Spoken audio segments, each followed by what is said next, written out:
Prince Philip, the Duke of Edinburgh and the husband of Queen Elizabeth II, passed away today, barely a few months before his 100th birthday. A permanent fixture in the royal life for 7 decades, Prince Philip was the longest-serving British consort. Through the 20th century, he led much of the effort to keep the royal family relevant in a changing world. His death comes at a time when the royals were facing a challenge to reinvent the institution they represent. Our next report looks at the life and times of Prince Philip. At the coronation of Queen Elizabeth way back in 1953, Prince Philip pledged to be a liegeman, or faithful servant, to his wife. In the 7 decades that followed, he did exactly that.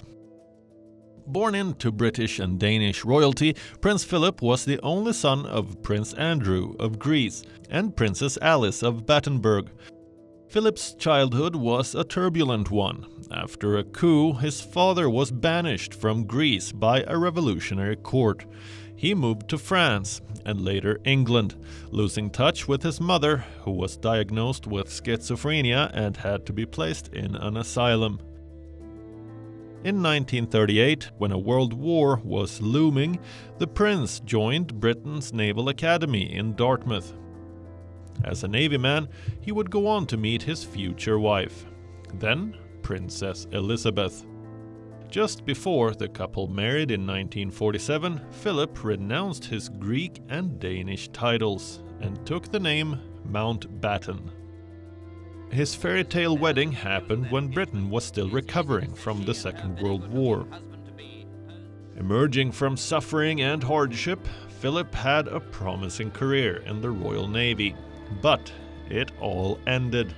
After the death of Elizabeth's father, King George VI, Elizabeth had now become the Queen.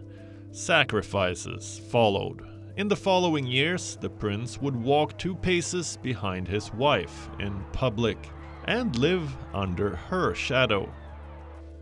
The struggle to adapt to this new life didn't go unnoticed, but Prince Philip committed his life to service.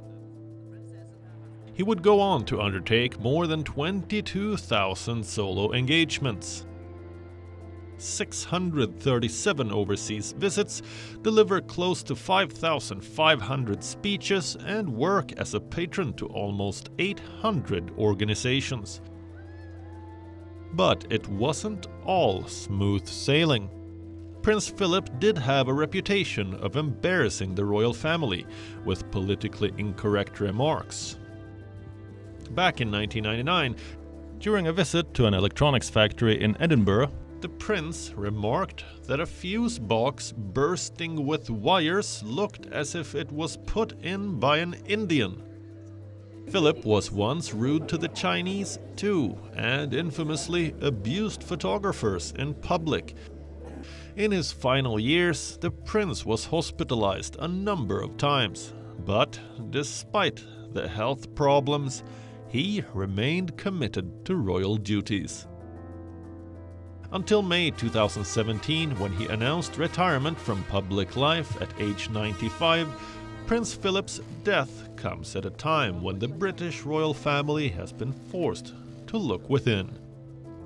Prince Harry and his wife Meghan Markle's interview led to accusations of racism and cruelty by the royals. The Buckingham Palace would certainly miss the presence of Prince Philip at this time, a man who worked proactively to keep the British monarchy alive and relevant through the better part of the 20th century.